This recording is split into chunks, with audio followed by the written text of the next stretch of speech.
سامعین کرام، انشاءاللہ ہم روزانہ تراویح سے پہلے 5 سے 8 منٹ میں یہ سمجھنے کی کوشش کریں گے کہ آخر ہر سپارے میں کون سے مضامین جو ہے تلاوت کیے جا رہے ہیں۔ انشاءاللہ آپ کے ذہن میں کچھ چیزیں ہوں گی، تو جب تلاوت ہو رہی ہوگی تو کچھ نہ کچھ خاکہ آپ کے ذہن میں آ جائے گا کہ کس حوالے سے گفتگو ہو رہی ہے۔ بسم اللہ الرحمن الرحیم۔ قرآن مجید کا یہ مہینہ ہے رمضان المبارک کا، اور یہ تراویح یقینی طور پر اسی وجہ سے ہے کہ کسی طریقے سے قرآن مجید سے ہمارا تعلق جو ہے وہ مضبوط ہو جائے۔ ہر روز انشاءاللہ ایک سپارے کی تلاوت ہوگی۔ ہمارے حفاظ جو 2 ہیں 10 تراویح انشاءاللہ پڑھائیں گے، اور اسی وجہ سے یہ ایک سپارہ رکھا گیا ہے تاکہ ہم جو ہے مکمل خلوص کے ساتھ اور بالکل اطمینان کے ساتھ 20 رکعتوں کو آرام سے ادا کر سکیں۔ سورۃ الفاتحہ سے قرآن مجید کا آغاز ہوتا ہے۔ 7 آیات کی یہ سورۃ الفاتحہ ہے، اور ہر رکعت کے اندر آپ تلاوت کرتے ہیں۔ بہت ہی اہم سورۃ الفاتحہ، اور اس کی معنی ہی کھولنے والی ہے۔ تمام مضامین کو قرآن مجید کے یہ حقیقت میں کھولنے والی ہے، یا پھر قرآن مجید کا آغاز کرنے والی یہ سورت ہے۔ اسی طرح اس کو ام الکتاب بھی کہتے ہیں، ام القرآن بھی کہتے ہیں کہ یہ اصل ہے۔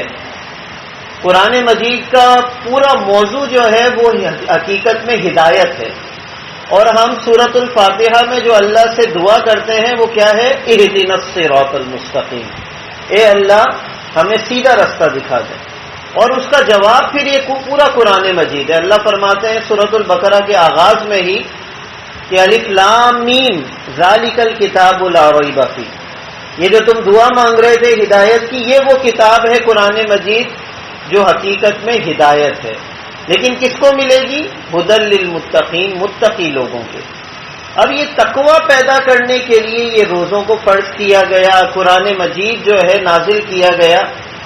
پہلے سپارے میں سورۃ البقرہ کی 141 آیات انشاءاللہ تلاوت کی جائیں گی۔ 16 رکوع اس کے اندر ہیں، اور جو شروع ہوتا ہے وہ ایمان والوں کے ذکر سے شروع ہوتا ہے۔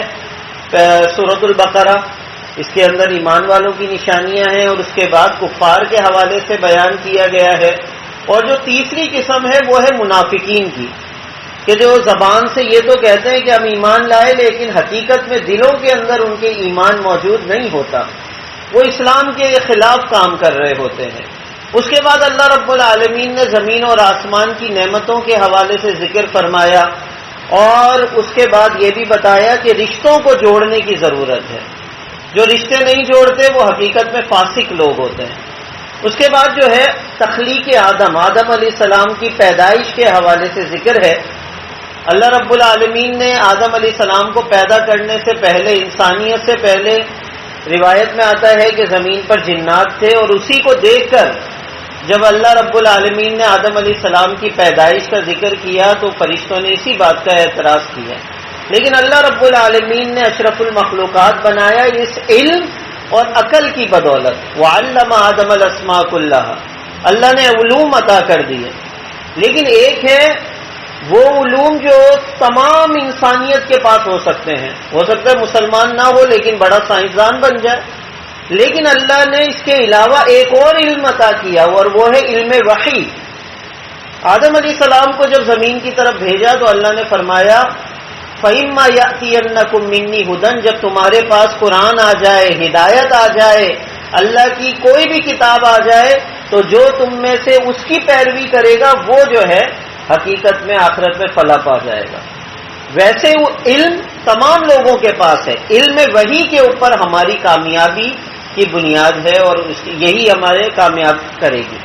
اس کے بعد جو ہے اللہ رب العالمین نے فرمایا کہ تمہیں اگر جو ہے مدد حاصل کرنی ہے، اس کے 2 طریقے ہیں۔ ایک تو صبر کرو، اور دوسرا نماز میں کھڑے ہو جاؤ۔ اللہ سے بات کرنی ہے، اللہ سے مدد طلب کرنی ہے، نماز میں کھڑے ہو جاؤ۔ اس کے بعد جو ہے اللہ رب العالمین نے بنی اسرائیل کا ذکر کیا۔ بڑی نعمتیں ان کو اللہ رب العالمین نے عطا کی، لیکن جب انہوں نے ناشکری کی، نافرمانی کی، تو وہ بڑے بڑے عذاب کے اندر بھی کیا ہوتے چلے گئے؟ مبتلا ہوتے چلے گئے۔ اور اس کی وجہ یہ تھی کہ انہیں معلوم تھا چیزوں کا، لیکن اس کے باوجود وہ کیا کرتے تھے؟ انکار کرتے تھے۔ اس کے علاوہ ایک اور بات اللہ نے فرمایا، دیکھو یاد رکھنا، کبھی بھی یہود اور نصارہ کی پیروی نہ کرنا۔ یہ جو آج کل ہمارے ہاں فیشن کے نام پہ ہم پیروی کر رہے ہوتے ہیں، اللہ نے فرمایا کبھی بھی پیروی نہ کرنا۔ وجہ کیا ہے؟ وہ تمہیں چاہتے ہیں کہ جب وہ کبھی بھی خوش نہیں ہوں گے، وَلَن تَرْضَىٰ عَنْكَ الْيَهُودُ وَلَا النَّصَارَىٰ حَتَّىٰ تَتَّبِعَ مِلَّتَهُمْ، کب خوش ہوں گے؟ جب تم جو ہے ان کی پیروی کرو گے۔ اور حقیقت میں اللہ کی ہدایت ہی اصل میں ہدایت ہے، اسلام ہے۔